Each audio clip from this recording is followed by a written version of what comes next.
Hi, I'm Simon. So, in today's video, I want to talk about my experiences of owning retro tech. In particular, really, the reliability of it, or not, as the case may be. Some of the common problems that I've faced and you're likely to encounter. And moving on from that, the cost to not only buy whatever it is you may be looking at, but also the cost of maintaining it and what you need to bear in mind if that's the route you're going down.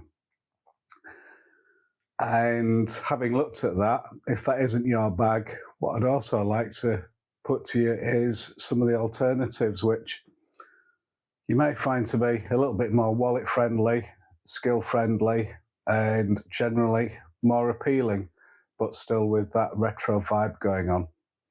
So enjoy the video. If you like it, I'd appreciate a comment, a subscription, whatever you feel is appropriate. It's always welcome.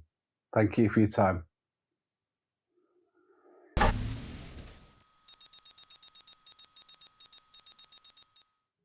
So reliability then. Well, like my BBC, some handheld games, 40 years old, a little older in some cases. If you're buying off eBay, you will be inheriting somebody else's problems, and even if it's working when you get it, it's all but inevitable at some point they will go wrong, and you either need to fix them yourself or find someone who can fix them for you. Common problems I've experienced today is faulty capacitors, especially on the BBC power supplies, damaged traces, where the traces have either been damaged by somebody or they've just corroded. Faulty chips on the motherboards. Chips can fail at any time. That's something that I've experienced as well. The media themselves, whether it's floppy disks, the 5 1/4 in particular, or the 3.5-inch disks, those are prone to failure. If you're going to be fixing stuff, you're going to have a degree of technical ability or a keen ability to learn. I come under the latter, as I would class myself now as a competent amateur to a greater or lesser extent. My soldering skills started off at zero, and I can at least now do some basic soldering, which is helpful, especially with this stuff. Don't get disheartened with that. There is plenty of online forums that you can join. I did the same for the BBC. I've got a lot of help and guidance, but I would just say, if it can go wrong, it will go wrong at some point. It's only a matter of time, and you just need to bear that in mind. Stuff's getting old like me, and it's just how it is, really, isn't it? But ultimately, unless you can find somebody who can fix it for you, then it's going to be down to you. You need to bear that in mind, really. In terms of the media, eBay is a great place. 5 1/4 floppy disks, like we've got here for the BBC. Managed to get some brand new in box old stock. It is out there and it does work. I've had great success with this. I bought quite a bit of media off eBay and I've yet to be let down. Everything's worked perfectly. Maybe I'm lucky. Your experiences may differ, but I've had good experiences. Alternatives to original media, which I love because I've got a huge collection of software on original media, is the likes of the GoTech drive. If you're not familiar with that, I've done some videos on it. No doubt I'll have some more to do at a later date. But it's basically a plug-in emulator, a hardware emulator for the BBC, the Atari, the Amiga, which basically makes the Amiga think you've actually plugged a floppy drive into it. And you can download software off the internet, stick it on a USB thumb drive, connect the Gotek up to your machine, and whatever it is you've got connected up to things, you've got that floppy drive connected into it, and you're up and running. And it's really good. It's almost fault proof, but as much as I use Gotex, I still love the original media. But that's down to you. That's your choice. It's what your preferences are. The other thing to bear in mind is that, like anything, it's hobby-wise, it is quite time-consuming. If I remember, the first BBC I got had a number of problems, and it took me weeks and weeks and weeks to get to the bottom of it. And that's 2 or 3 hours every night, trying out different things, changing things, removing chips, swapping chips round, so on and so forth.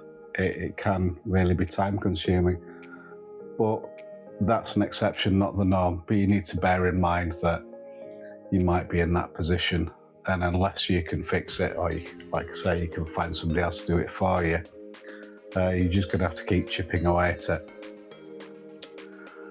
The other thing about stuff that's 40 years old, it's a bit like me. I don't look quite as young as what I used to, and that is certainly true of hardware that you'll buy.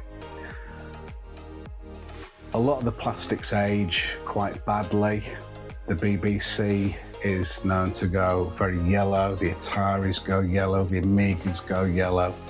Whatever it is that goes on with the plastic where it interacts with UV light, it just turns them to varying degrees of horrible shades of yellow. And some people are happy with that, which is great.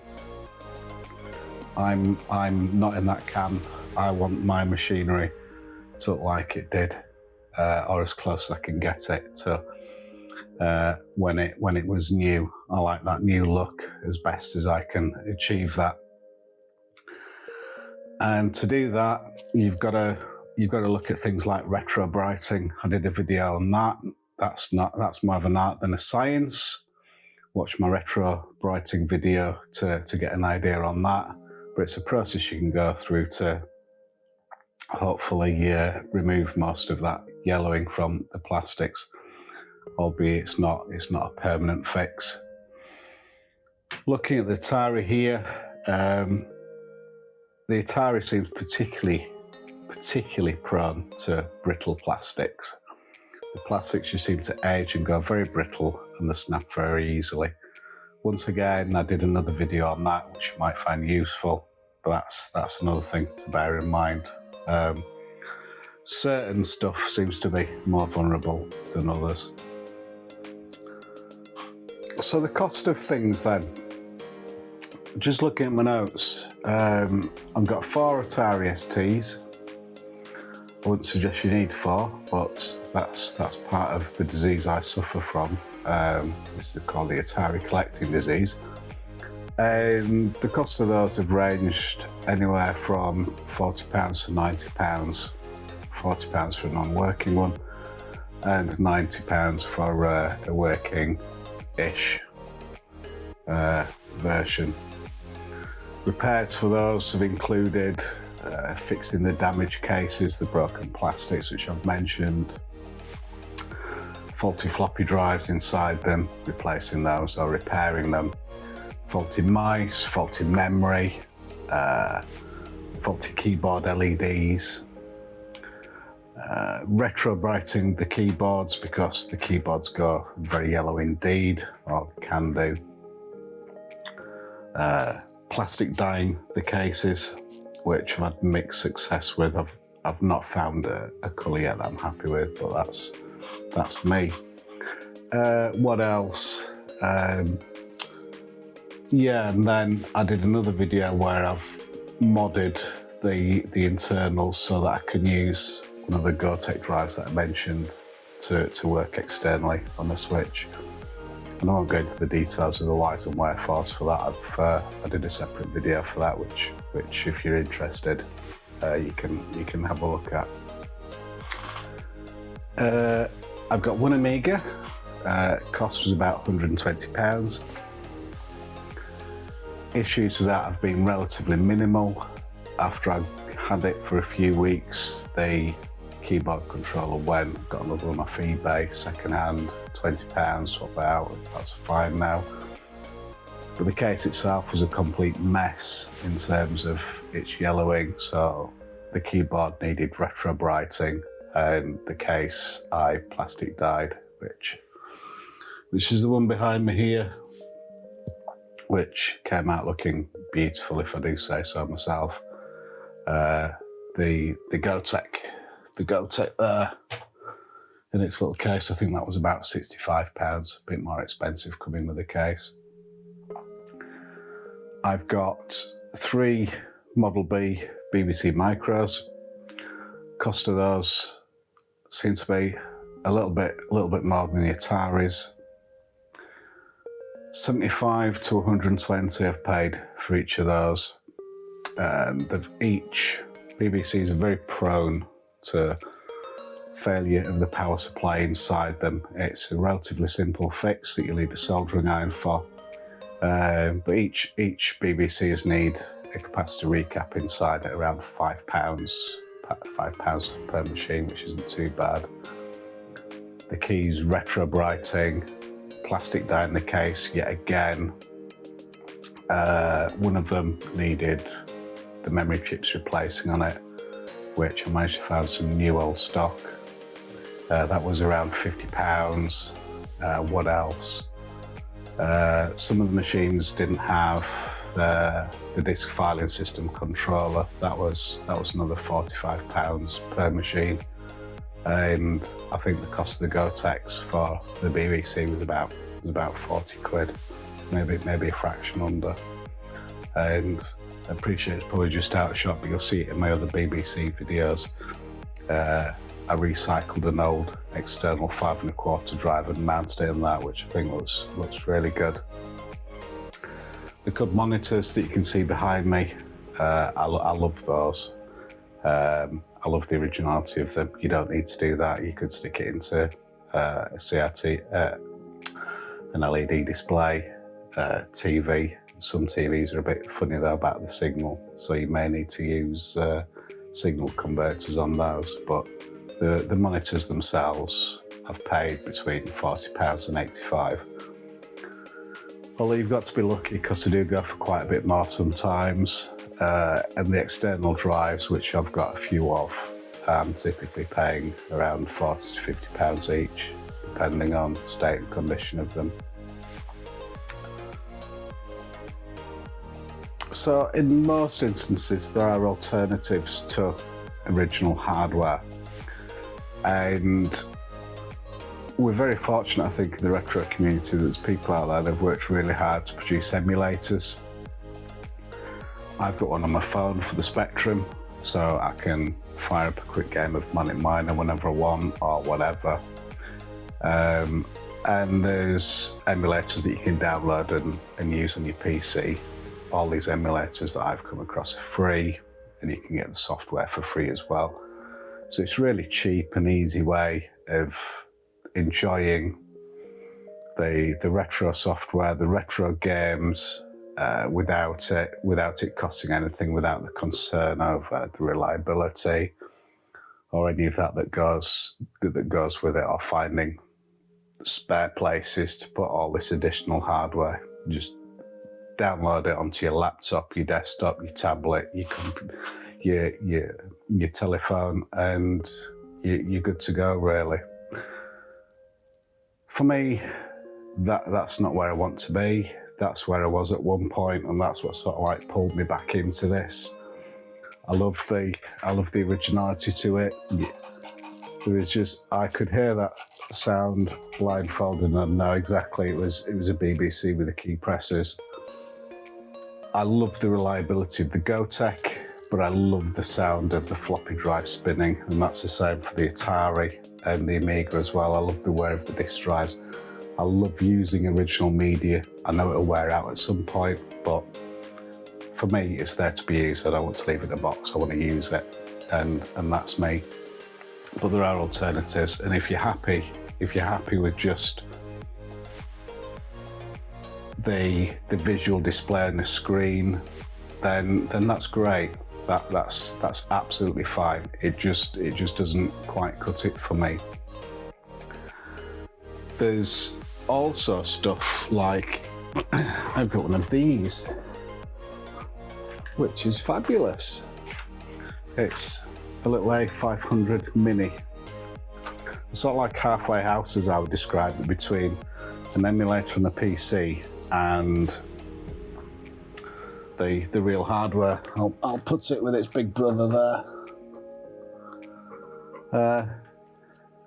Comes with the controller. There's a mouse as well, which replicates the original tank mouse. I'll just put it there side by side. It's great. It's a halfway house, but it isn't an original mouse, and it isn't a joystick either. That's the different. And I used to play with one of these zip sticks as a kid, and for me, that's what makes it. But you might feel differently about that. But there are alternatives. There's one for the SNES. That's the Super Nintendo. There's one for the PlayStation, and I'm sure there's others out there as well to give you that injection of retroness, but without the pain of trying to keep things working. The only thing that you can't really emulate is like the early electronic games that have like this one. Fortunately, that these were all in my collection as a kid, because I was looking on eBay at these, and the prices for some of these are ridiculous. Somebody was asking £750 for one of these in a box, which just baffles me. But there you go. So that sort of stuff can be quite expensive, and you can't really emulate it as well. But I hope that's given you a little bit of view as to what it's cost me, the issues that I've had that you need to perhaps take on board if this is something for you. But if not, I hope I've given you some alternatives to still go along with me in the retro community and enjoy old tech. So thank you for watching. If you've enjoyed it, I appreciate the thumbs up or a subscribe if you've really liked it. Do watch some of my other videos that relate to this that I've mentioned, if you feel those would benefit you. And hopefully I will see you again in another video. Thank you for watching.